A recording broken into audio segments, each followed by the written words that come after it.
I'm going to hit record and we'll go ahead and get started. Thank you again, everyone, for spending your Sunday with us. And after tonight, we only got 2 more to go, and then we're done with Snow in Vietnam. So I'm kind of sad. But anyways, welcome, and thanks for joining us on Memorial Weekend.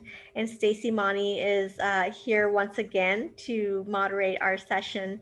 And I look forward to finding out what kind of questions she has tonight. Go ahead and take it away. All right. Thank you, Amy. It's good to see everybody tonight. And we'll just dive right in. There's a lot in these 4 chapters to discuss. And these questions are for the audience, but Amy, if you want to chime in, please give us your perspective as well. So I'll start with chapter 25. And in this chapter, Tree finds out that he's been lied to. And I think we've probably all experienced betrayal of some sort in our lives. So I just wanted us to think about how that might have made him feel, how that made us feel if we experienced some sort of betrayal, maybe not on the same level, but some sort of something like that. And then just think about how he finds out he's never going to see his family again, and he didn't get to say goodbye. And he seems to accept that situation fairly quickly. How would you have reacted in that situation? And do you think you could have forgiven your family and Snow so quickly?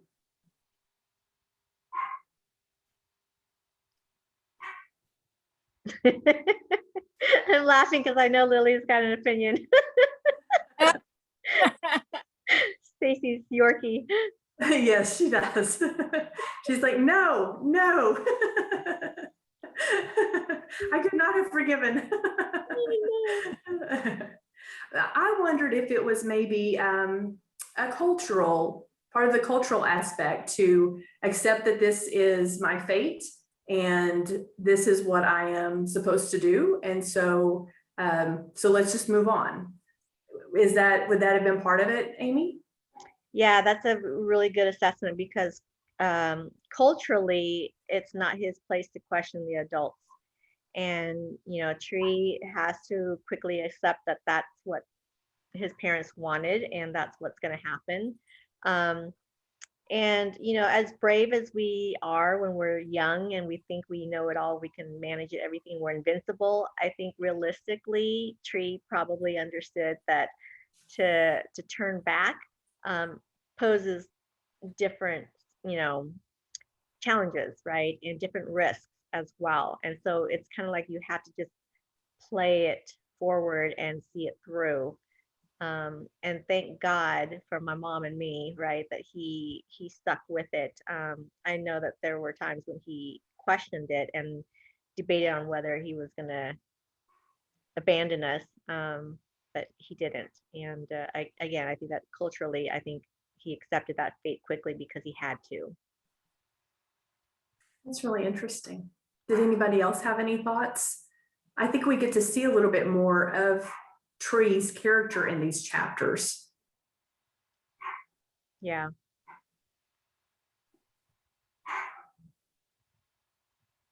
Sorry, well, barking dog. I would just say, just like as far as really great choices, he really didn't have any great choices, nothing that he would have chosen himself. And so he's kind of looking at the cultural thing is like, obviously that's how he grew up. But then even one of us, I mean, it would just be a terrible situation. But when you size it up, it's like, I'm in danger here and I'm in danger on my own if I go back on my own. So, I mean, it's just even if you hadn't had, I mean, I can understand feeling totally lied to and all of that, but understanding that his parents did that for him to have a better life, probably. I mean, I just thought, well, he really didn't have much of a choice, really. Yeah, I would, if I was to look at her. But he you know, because as I mean, if I was Tree, I would feel so conflicted because I have to make sure my aunt gets to where she needs to go safely, and I feel worried because my cousin, my little cousin, is only 4.5 years old or whatever, 4 years old, and so you're the man of the household, you're the man in charge kind of thing. Even though he was young, he was the male, um, and that takes on its own responsibilities itself.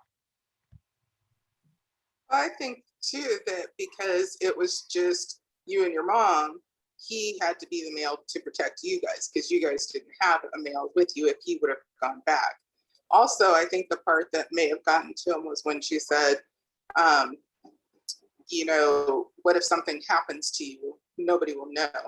Mm. And that'll cause more pain and suffering for everybody. So I think that part, I think when he thought about that, he was like, okay, I really don't have a choice now. That's a good point, because had he turned back, Snow wouldn't have known. She would have assumed that he made it back, but you don't know that. And same thing with his family. They thought he was going to be on a boat heading to America or wherever, and there's no way to communicate, right? Yeah. Very good point. Anybody else? I think it was a hard decision for him to make, that he was in a position, well, he wanted to be with his family, but yet he got to thinking about it that if I do go back, will I make it? Mhm. And so therefore he had to make a great decision to go ahead and make a better life for himself. Yeah, and once you make that commitment or that decision, it's kind of like you have to be all in, right? Otherwise, you perish if you can't fully commit. Right.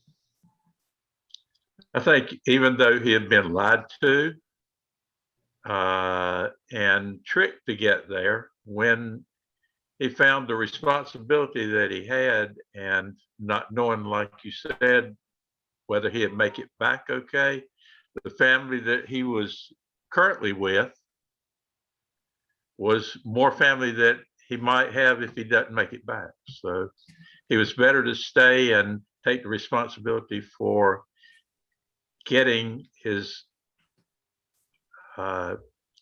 little cousin and his cousins to America if he could. Yeah. Yes. That really could have gone either way, right? Because I remember being a teenager, being that age, and I knew everything, and I was invincible. And I don't know, I probably, if I wasn't a girl, I probably would have just said, forget it. I'm gonna run back to my village and be with my family, and trust that I would make it there safely because I'm smart enough to navigate my way through the jungles undetected. So I don't know, if I was Tree, I probably would have ran back home. And how do you think things would have turned out if he had done that? Would they still have made it as far as they did? That's hard to say, I think so, because they were so close and Snow was so determined, to keep moving forward. Mm-hmm. But on the other hand, she could have been so concerned about him getting back that once again, it might have been another loop around. Let me go back. Yeah, and it would have been a big distraction for sure and taken her attention away from the task at hand. Mm-hmm. Oh yeah, she'd be so worried, right? If her niece left or nephew left. Yeah. Yeah. I think it would have been hard for him to go back home because he would have received the anger from his parents if he came back without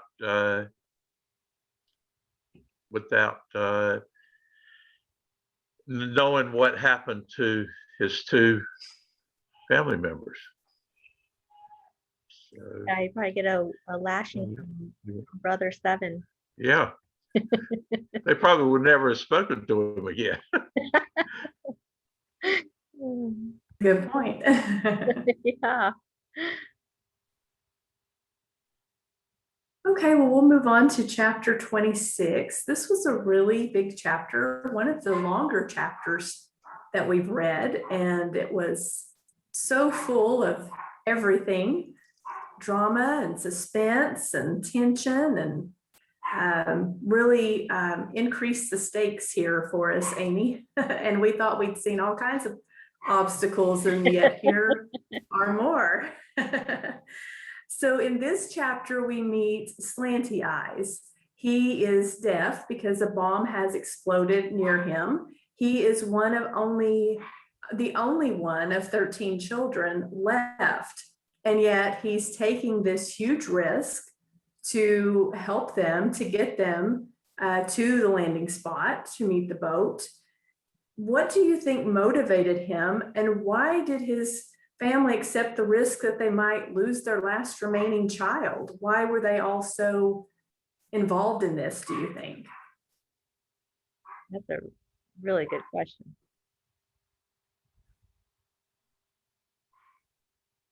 I think it's part of the culture that you help somebody, you know, regardless of your situation, you have to help people. So, and I don't know, I thought that was a huge risk with him being deaf, because he wouldn't be able to hear, you know, the enemy come up, you know, and stop them. That's true. But then it goes back to a few other chapters where, you know, the doctor and his wife were like, you know, make yourself small, make yourself not seen, you know, make yourself handicapped, you know, so they'll have mercy on you. So I don't know, maybe he kind of played that up a little bit, but I don't know, that was a huge risk though. Any other thoughts? I mean, I think the money was good. I think with the risk, there was also the reward of the money that came along with, you know, the operation itself, and putting yourself in jeopardy to help these families escape.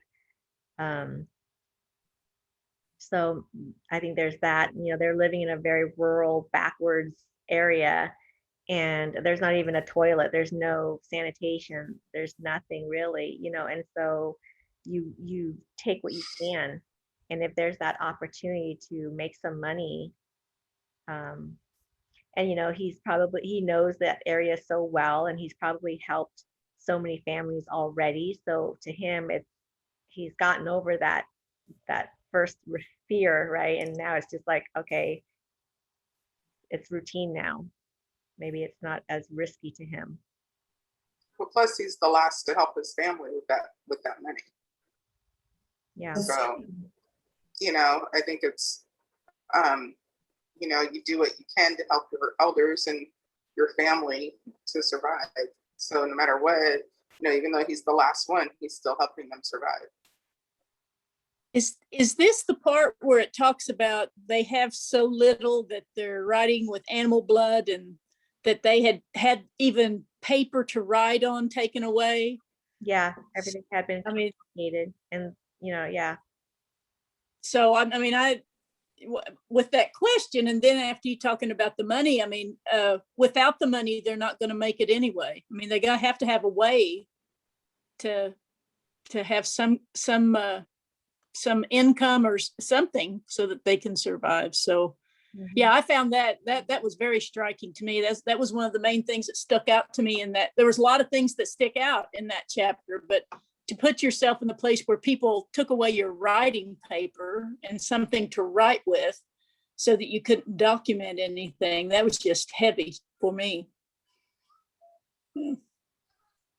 Yeah, and just like the Khmer Rouge, you know, the communists came in and they tried to get rid of everybody that was educated, and separated families, so that and friendships, you know, so you couldn't rise up against the government. And they moved with the re-education camps. They would move every so often so that you had no way of keeping track of your family. They would separate the groups within the re-education camps, so that you couldn't bond with anybody, even if you tried to bond and again rise up and fight back. So it's a terrible time for sure.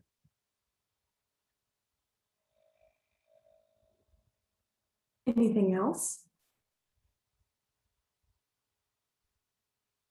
So they spend 4 hours approximately in this woven basket canoe, and Snow is trying to keep Dolly quiet. The amount of danger, the tension in this scene, and then they get to the landing spot and we meet another new character, Hong Mai. I think am I saying that close to correctly? Yes. She's Chinese and she's trying to get to Australia with her, she's traveling with her brother, I think. Yes. And her sister has gone before her a year before and escaped to Australia. So this character, Hong Mai, she's in a tremendous amount of pain, maybe endometriosis or something like that. I don't know that they would have even known what was wrong with her back then. And we see her using some of their, some tiger balm, some of their remedies. And I just wondered what your impressions of this character were and her determination to escape in spite of such extreme physical pain that was really limiting her ability to do a whole lot. I think sometimes when you're in a situation like that, your adrenaline kicks up, so it kind of masks the pain, you know, as much as it can be. You know, and to know that there's hope, that somebody else made it. You know, another thing that I thought that was interesting was even though the communists came in, people were still allowed to write letters. They took away everything. They didn't want them to, you know, they separated them, they did all that, but they were still allowed to write letters. And some of those letters are pretty revealing, you know, of what they're up to. You know, I think of people in prison, you know, where they're reading their letters, but they still somehow have this system to be able to communicate. So I find that very interesting. Yeah, where there's a will, there's a way, but of course there's always a risk, and those letters can be intercepted. So you just got to be creative, right, and how you smuggle that out. But I will say with Hong Mai, she, you know, yeah, she was in pain, but you have women who were pregnant, you know, that were escaping the country. You had children who were traveling as unaccompanied minors, and it just, the risk was high, but staying was, they felt, was higher, you know.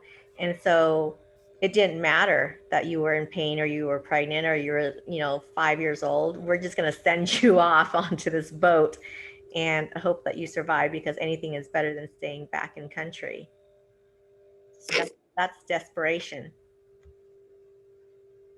Yes, and that's to leave without your family or your parents, that's kind of scary. I've heard so many stories of refugees leaving, and they're leaving their elderly parents behind or their grandparents behind to fend for themselves.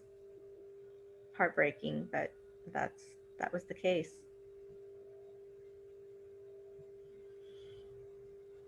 Any other thoughts? So they're there waiting for the boat captain, and it's just a horrible situation. There's mosquitoes eating them alive, children crying, giving away their position possibly. And then there are the searchlights, the police, the woman who's caught in front of them and beaten and killed in front of them. What were your thoughts about this really intense scene? Holding my breath, hoping that none of them, nobody else got caught, you know? And yeah. glad that they drugged the kids though. That was the reality, right? Like there was no mercy. It doesn't matter if you were elderly or if you were a child. You go against the government, and that's the risk you take. And that actually truly happened with our story, because we had, on the night that we left, we were supposed to have 3 groups that were supposed to rendezvous together in one spot on that peninsula, and 2 of the groups got caught.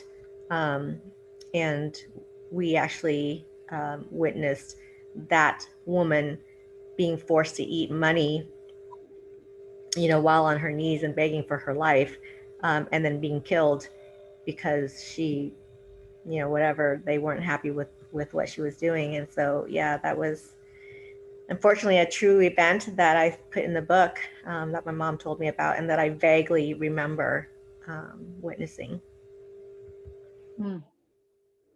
It's very tragic. Yeah, and I think it was important at that place or somewhere close by to have that, because it really gets real. I mean, it's been real, it's been very just tragedy after tragedy. But then, up until that point, I mean, that was just like to me, it was like an exclamation point. It was like, okay, wow. Yeah.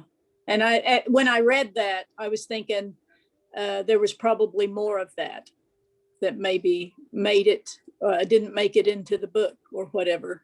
I'm sure that and we see other things later, but Yeah. that was, to me, that first little glimpse of that could happen to anybody. It wasn't just that woman. It just so happened she's the one that got it, but it could have been anybody, because she, it was random, right? Fairly random. Right. Yeah. Yeah. Didn't matter if you were a woman or a child.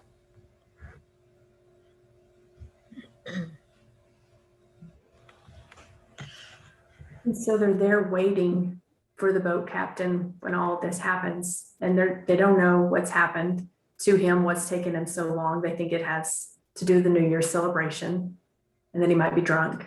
And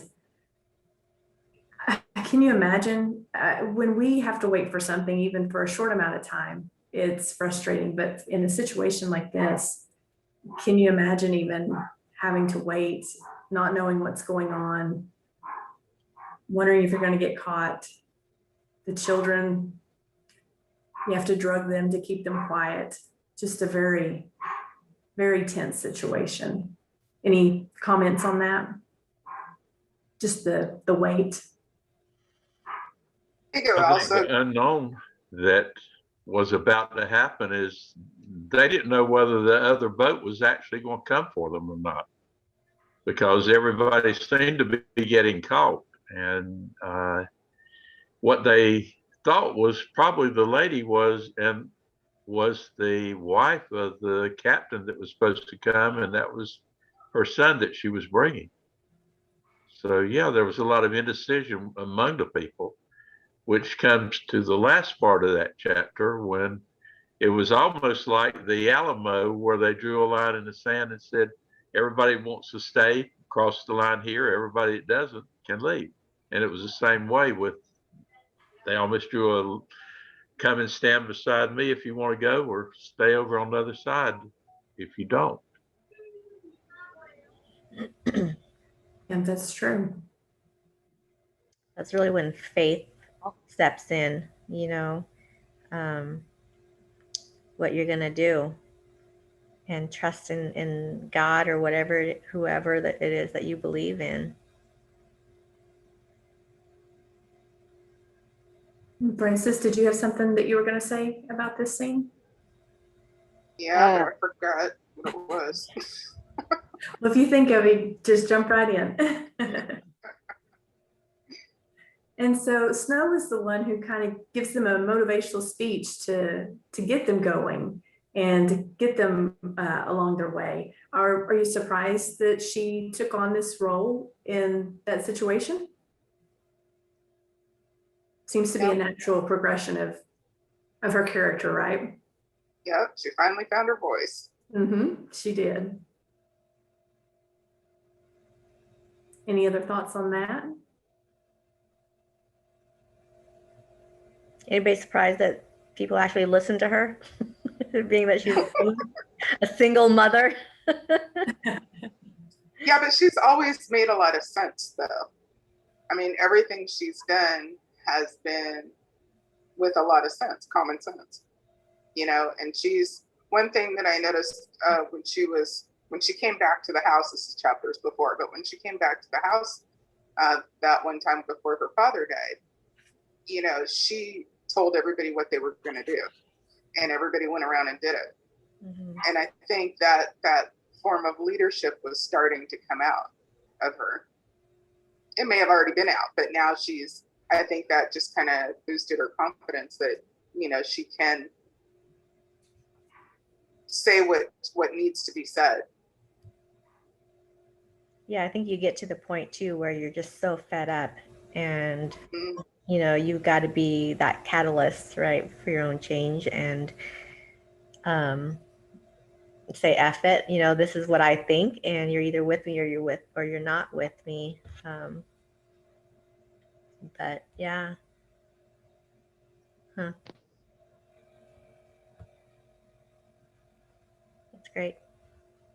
Okay, so in chapter 27, we see the fabric of social order and respect disintegrate very quickly. There's no respect for the elders, no patience for the women and children. People fight over food rations. Even Snow screams when she's accused of giving Dolly 2 capfuls of water instead of 1. In what other ways do you think people change when there is a group forced together like that? Everybody's out for themselves, and anything else is out the window. You know, and I think it's a form of panic, really, that they don't know how to behave and don't know. I think they're just extremely scared of what's, you know, about to come. So in that, they have their own mindset of, I got to take care of me, you know, but if I see something unfair, I'm going to speak up. But even, you know, whether it is or isn't, I'm still going to take care of me. So in a sense, they're, you know, they may be trying to get over and get more to make sure they survive. So, I mean, it's understandable, but it's sad that it's come to that. But again, I'm glad she got her voice. Yes. I think that's human people in her place. Nature. I wish she would have clocked a couple people. I was ready. That would be fun. I should have wrote that. I had my ball fist up, like, somebody, oh, hit that guy, somebody falls off the boat because she clocks him in the jaw. Right. Yeah, there's definitely distrust there. You know, did you all have you watched that show Lost? That Yes. was like years ago, right? The plane crash, and yeah, it kind of made me, as I was rereading these chapters for today's session, I kind of thought of that show Lost, and how everybody was in it for themselves. Nobody trusted anybody. You know, they're delirious, they're confused. And in Snow's situation, she's starving and she's out in the elements and has no idea what's going to happen. And so you start thinking minute by minute, you know, how to just survive in that 1 minute at a time. So yeah, I can see how people start fighting. It's that you're trying to gain some kind of control, any kind of control. Well, that, and they don't know who to trust either. I mean, yeah, they're all on a boat together, but who's going to look out for them? You know, it's really themselves. Yeah, and it's not the same leveling playing field, right? Like everybody came from different socioeconomic backgrounds, different ethnic backgrounds, and they all had different foods and rations with them, and gold or monetary value items with them. And so it wasn't like they were starting off at the same level, even though technically they kind of were, right? But in their mind, probably Mhm. they didn't think so. They didn't feel that way.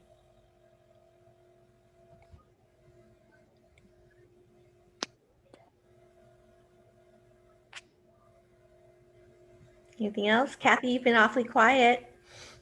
Oh, I was listening. Mhm. I saw that show also, Mhm. of Lost, and that, like you, it kind of remind me of how they were out on the boat and everything, and how everybody was looking for themselves, how they were going to survive. And I thought the show was very good. Yeah. Even the numbers that on the boat, Amy, made me think of Lost. I actually wrote that in my notes for. Oh, really? I You know, love it. that string of numbers that they recited that they couldn't figure out for so long what those numbers were, but they kept seeing them everywhere. Right, right. Yeah. And then, you just, when you don't know anything, you start jerry-rigging things and you start coming up with all these random, bizarre thoughts and ideas and conclusions. And Mm-hmm. yeah, it's, 5 days and 4 nights out in the open seas eventually is what we were out there for. And dealing with all the elements and stuff, you start to get a little bit delirious and crazy, I would imagine. Yeah. Larry, did you have anything to add? I think one of the things that they were missing was a leader. If the captain had been there, he could have probably guided them more, helped them to make decisions, and maybe to keep the fighting down a little bit among each other, or the greediness. Mm-hmm. And I think without the captain there, it allowed Snow the opportunity to actually become the leader, to tell them what they needed to do. Pulling all their equipment together, everything they brought, and rationing it out among the people was good. And so she, being a leader in her family, had to become a leader for the people on the boat, because as we see, those people are becoming her family too. You bring up a good point about not having the captain there to lead them, because then everybody had to kind of step up a little bit and to some kind of role that they're not comfortable with, right?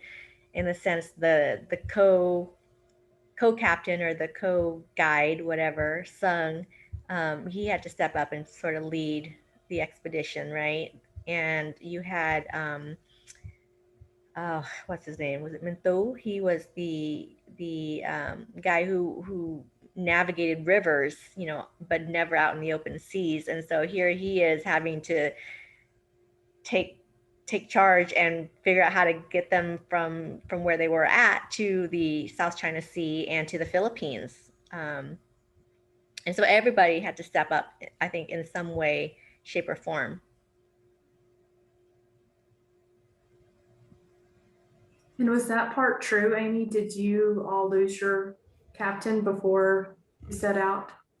That I don't know. I don't know the full story of that. There were other things that were true, like, being hunted down by the government, by the military, while we were trying to leave the canal and crossing the border. There were our engine, this is a little bit further in, but our engines did die and we were floating aimlessly, and we burned our ship and our boat, and that kind of stuff. But yeah. Wow. And also in this chapter, we see that Dolly is really upset when she finds out, that she's, I think it was that she doesn't get the money envelopes. I think, is that what? The red envelopes. Yes. Yeah, the red envelopes. She got really upset when she found out there were no red envelopes. And so Snow shared a secret with her to calm her down and showed her the ring that Sam gave her that she had hidden in her waistband. So the only things that Snow took with her were the ring and the book and a letter. And the book and the letter got wet when she fell in the river the chapter before. And so she shows this ring to Dolly and lets her know that that ring will be hers when they get to America. So I just found it interesting, you know, she was able to take such few possessions and had to hide the ring, of course.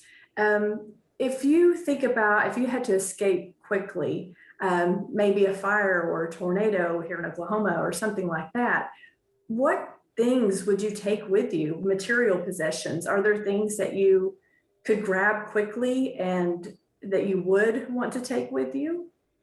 And also, I think it was kind of ingenious that the way that she showed her that and calmed her down. So any thoughts on that too, if you'd like to share?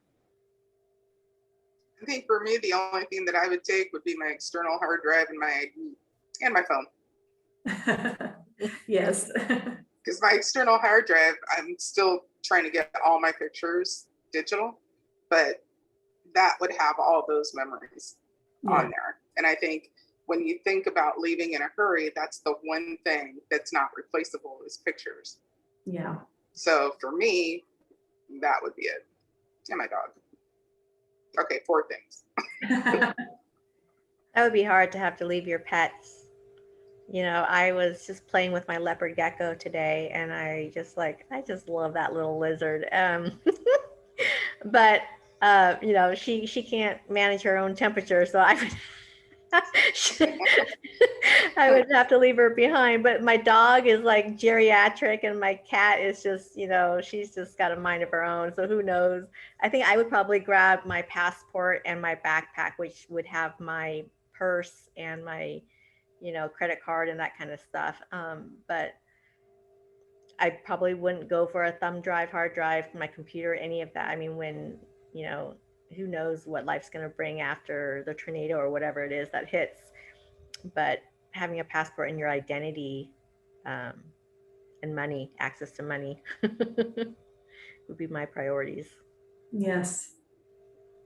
I'm with Francis. I believe that's what I would do. I'll grab my purse, my phone, because your phone has pictures of your friends and your family, and if you needed help, you could at least make a phone call. Yes.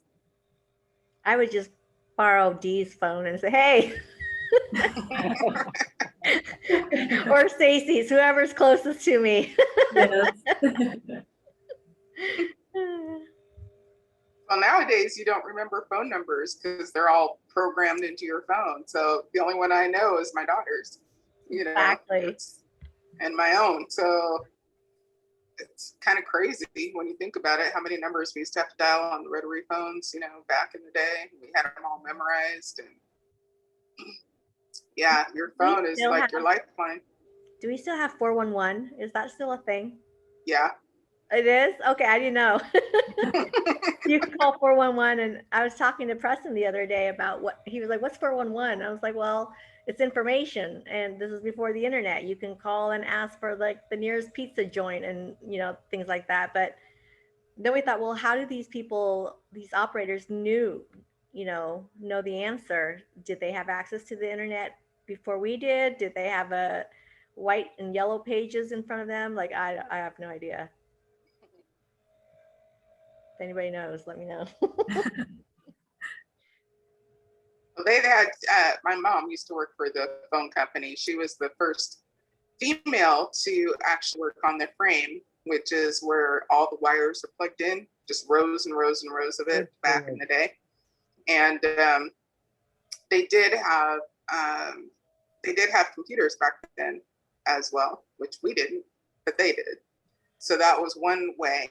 And the other way was they did have the phone books that they would look up. They'd ask you your address or you know, the zip code or something. And that's how they looked it up. That's interesting. I'm curious. I'm going to job. call 411 this week and just ask some random question. I had a job at a motel, and I was the switchboard operator. And the kind of phone that we had was what Francis said. It was bunch of wires, and it had the people's room, and you had to remember which person was in that room so that you could plug in the wire to that room. And it was a bunch of wires, but you had to remember, and I ain't that smart. Did you make mistakes and patch people into the wrong rooms? Yes, I did. That would be hard to remember everybody like that. Yeah, it would. So then we had what do you call it, a register book? When you walk in, you sign in. Oh, that was beside us, and that helped a lot. So that way I knew what room they were in. No more mistakes. Wow. But that kind of changed constantly, right? So Mhm. It was an experience. I bet. Wow. These kids these days have it so easy. Oh, I I know. know, right? Oh my gosh. When I was working for T-Mobile, I had this little comic strip thing on my desk, and it had a picture of two telephones, and they're two cell phones, right? And they're walking along. It's like a father-son kind of thing. They're walking along and at a museum, and they see a big picture on the wall of an old telephone, with the whole cord and everything attached. And they're like, yes, honey, that was our ancestor back when we had tails.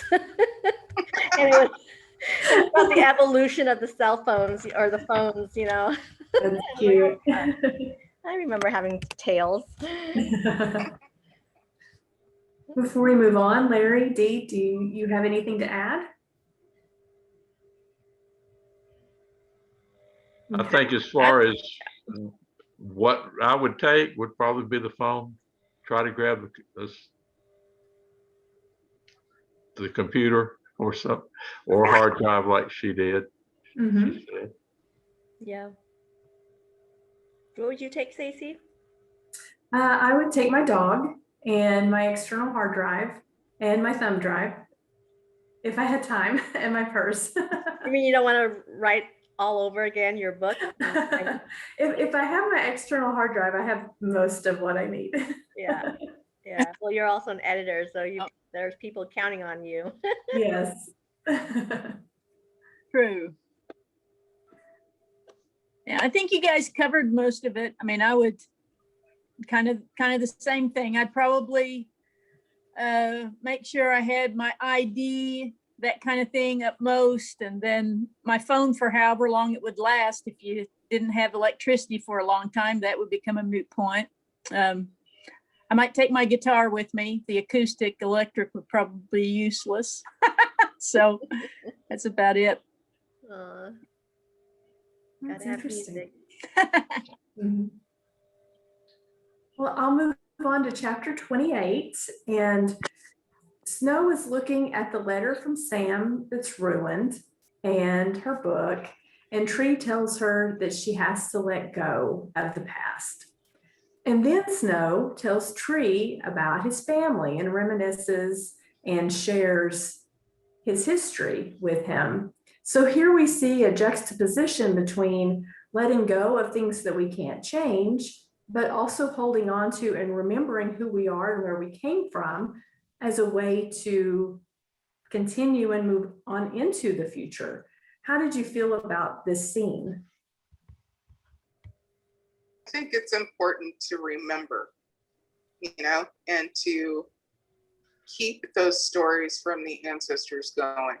Because if you lose who you are, you lose everything. So holding on to that, keeping that peace in your mind, in your heart, can propel you forward. So I think that was very important. But I think holding on to memories that are ruined, like the letter that was ruined, and distraction, although it's still in your heart, it's still in your mind, it's what's the word I'm looking for? It's, something that's physical. You don't need something that's physical. You need it here and you need it here. So you have to let go of that in order to move forward. That makes sense. That's a good call out too, Stacy, for the juxtaposition there. She's good at this. I know, that's what I'm saying. Like, can you moderate Well, them all? I was an English major. I studied literature in college, so this is kind of what we did. This is so cool. I know who to call if I ever have another book study for my book. But you know, it's like, what else are you gonna do while you're drifting aimlessly on this boat? Like, you gotta sleep, talk about something to keep your mind off of other things, or you know. And I think it's a very nice moment between the two of them, that they're sharing together and bonding. Yeah. And we get to learn a lot about the family and the history that we didn't know before. Yeah, for sure. Mhm. A lot of deaths in the family. Mhm.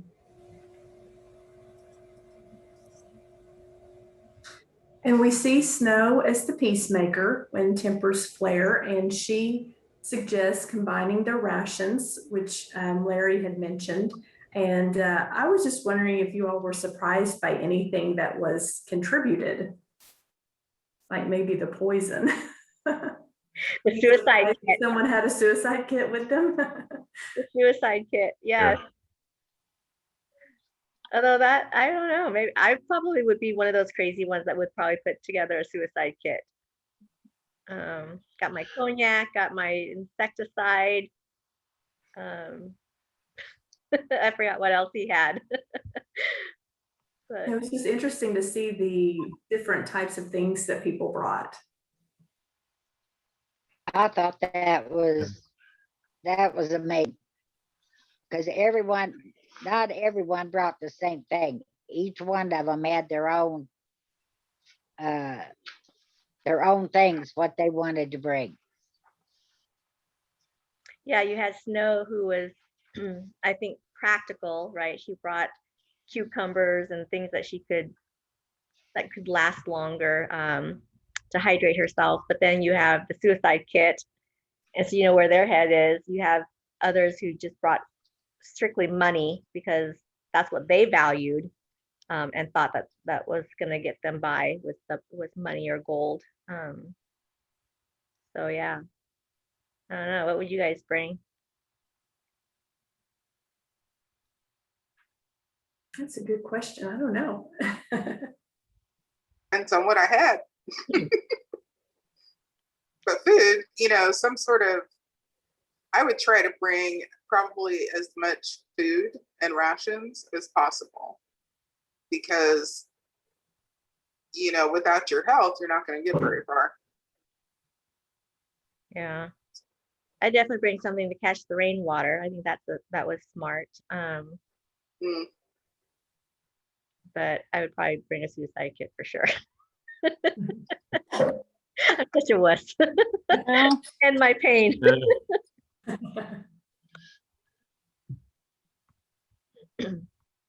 Anything else? Well, I found it would be kind of hard to do. You're gonna be out there, no telling how long you're gonna be. Like, I think they was 4 days out. What food would you bring that would last? Because you don't know how long you're gonna be out there. You want something that you don't want it to spoil right away, but you want it to last, and that there'd be enough to go around. Yeah. Well, and some of them thought they would be rescued in a day or two, you know, that there'd be some international, some ship in the international waters to rescue them. So there was that hope. Was anybody surprised that there were no weapons brought on the boat?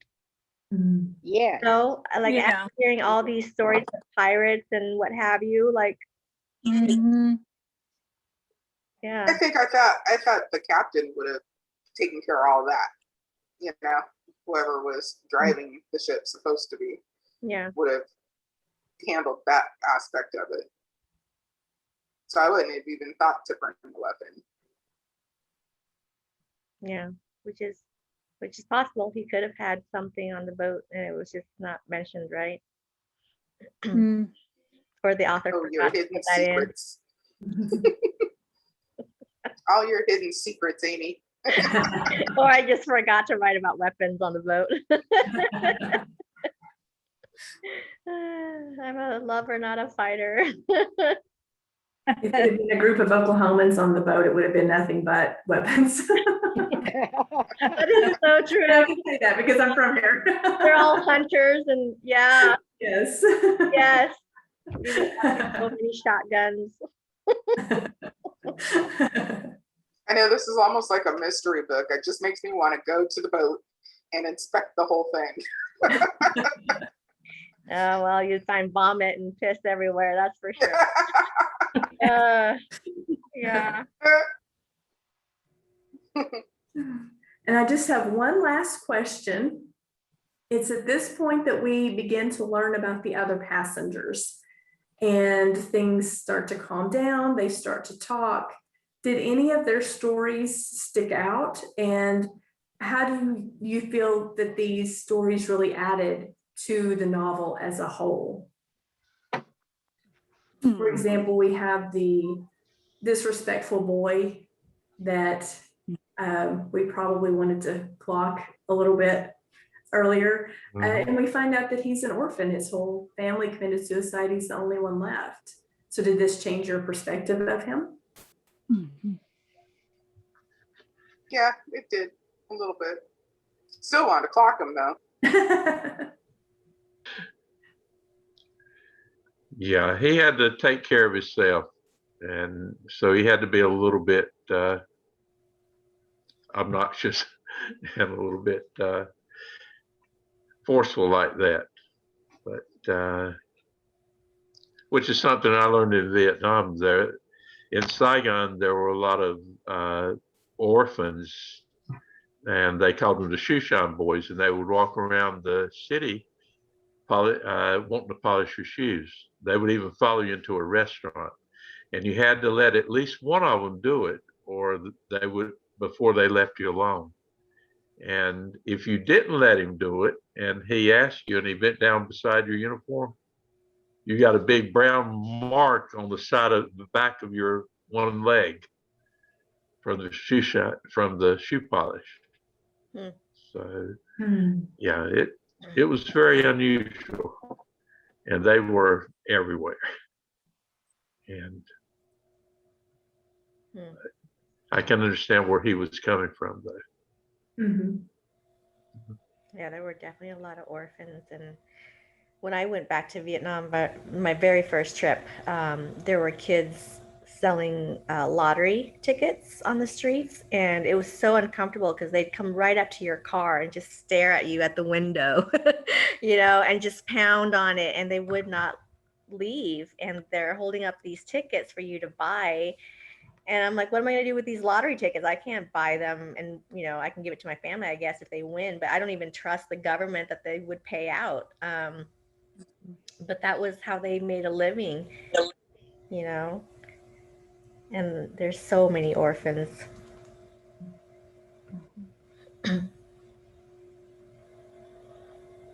Anybody else?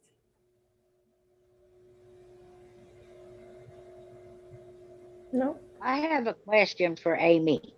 Sure, Kathy. This is not with the story, but how did you, or when did you decide that you was going to become a writer? At what age? When did I decide I was going to be a writer? Yes. March of 2017. My mom passed in February of 2017, and I quit my corporate job to take time to mourn and figure out what it was that I wanted to do with my life, because the last thing I wanted to continue doing was the rat race of trying to climb the corporate ladder, you know, burning myself out and working these ridiculous hours and traveling and being away from my family. And because I loved Mom so much, I wanted to honor her by sharing her story with the world. And I didn't know how to do it other than to write it. And I didn't know if I couldn't write a memoir because it wasn't really my story, and it wasn't, I felt like I was too young to really remember it all. And that's why I wrote it as a historical fiction novel. But yes, so March is when I decided I was going to write my mom's story, and I took 2 years to learn how to write and understand kind of the character development process, the publishing, and like the whole process of how to pitch to editors and agents and all that stuff. I went to conferences. I really immersed myself into the writing community, and I actually got a publishing contract, Kathy, which was amazing. And I was on a high for a few weeks. And then I met so many writers at the Oklahoma Writers Federation conference who were either hybrids or who indie published. And they convinced me to indie publish my first book, Snow in Vietnam. And that's what I did. So, and what's great was that once I released it into the world, I actually had surprisingly people who loved it. I mean, my goal was to write the book, and if I sold it to one person, great. If to nobody, that's fine too. It was really just to get my mom's story out there. And it was well received, and those who read it were like, okay, we want to know what happens next. Please, write a sequel. And I tabled my the book that I'm working on now. It's called The Copper Phoenix. I tabled that book to write the sequel, Snow in Seattle. And then when I finished that book, I was like, I can't just have 2 books. I got to have a trilogy. It didn't feel right to just have 2 books. And so I wrote the trilogy, and Snow's Kitchen was what came out of it. But I'm done with the Snow saga, and I'm moving on to the next thing. But yeah, I really enjoy writing and don't want to go back to corporate at all. Well, you do an excellent job. I really enjoyed this book. Thank you. And I hope you read the second do one. another one. I've been told that my second one is better than my first one. So who know? I don't know. You tell me. But I've been. Is your second one out? Say that again. Is your second one out? Yes. Seattle is out. It came out in August last year. Stacy was the editor on that one, and actually you can see it behind me, Snow in Seattle. Yes. It's really about my family's journey to Seattle, resettling there, and it's my mom's story and a war veteran's story woven together. And it's actually why can't I think of his name, Stacy? It's not Sam. I went blank too. It's my book. I should know. Come on, Stacy. Oh no! Come on, editor, save me. No, but it's really about dealing with trauma and PTSD. And Skylar, thank you. Yes. Skylar Harrington. I actually interviewed a lot of war veterans for that book, and so a lot of it is very veteran centric. But then the third book has nothing to do with Snow. Really, it's really about Dolly's story, and it's a coming of age story. Oh, I'll be glad to read them all. Yay! I'll be looking forward to it. Kathy, I need to know how to stay in touch with you, because after these book studies, I won't be able to see your beautiful face every Sunday. So Stacy will have to get us connected, or I can come out and visit. Oh, that'd be great. I see Stacy once in a while. It was great to have her out this last week, and I text her and say, when are you coming back home, back to Rocky? And so we keep in touch, and maybe someday I can meet you there, and you and I and Stacy get together and have lunch, and we can talk about it. Yeah, I would love to. Love that. I would love to meet you. Me too. That's fantastic. Make it happen, Stacy. All right. And Kathy's on Facebook. Maybe y'all can. Oh, okay. Facebook friends. Yeah. Yes, I'll find you and send you a friend request. Oh, that'd be fantastic. And I'll see if I can find you on mine. Okay. Just accept when you see me coming through. Okay. All right. Well, I don't have any pictures or videos to show you today. I was going to show you a video, but then I got wrapped up in making a whole bunch of shumais today, dumplings, and so I tabled that. But next week, I promise I'll have you something to share. That'd be fun. Something to look forward to. Yay! Yes. Awesome. So do we have And any? those dumplings look, yeah, those dumplings look really good, by the way. Oh, they were so good, so good. But Makes my little piddly cooking like, ooh. takes so much effort though. That's the problem. And I make such a mess when I cook in the kitchen. I don't reuse utensils or pots and pans and stuff like that. So they just pile up. I don't clean as I go along. And so it's a mess when I cook. But Well, you can always hire me. I'll come out there and clean up as long as I get pretty good. oh yeah, well of course we'll work for food, right? Like you'll have to Right. clean if I'm gonna cook for you. Not a problem. Love it. Well, all right, Stacy, thank you so much for moderating today's session. Thank you all for coming, and I hope you have a wonderful, wonderful day tomorrow of rest and relaxation and remembrance. And Larry, thank you so much for your service. Thank you. Kathy, thank you for your daughter's service. I'm glad she's home, safe and sound, and retired now, right? So she deserves it. All right. Yes, Larry, thank you for your service. Thank you, Larry. Thank you. I was glad to do it. Have a great night, everyone. Yeah. Bye. Bye. Bye, Thank you, guys. Stacy, for leading Bye. this. Oh, you're welcome. Thank you.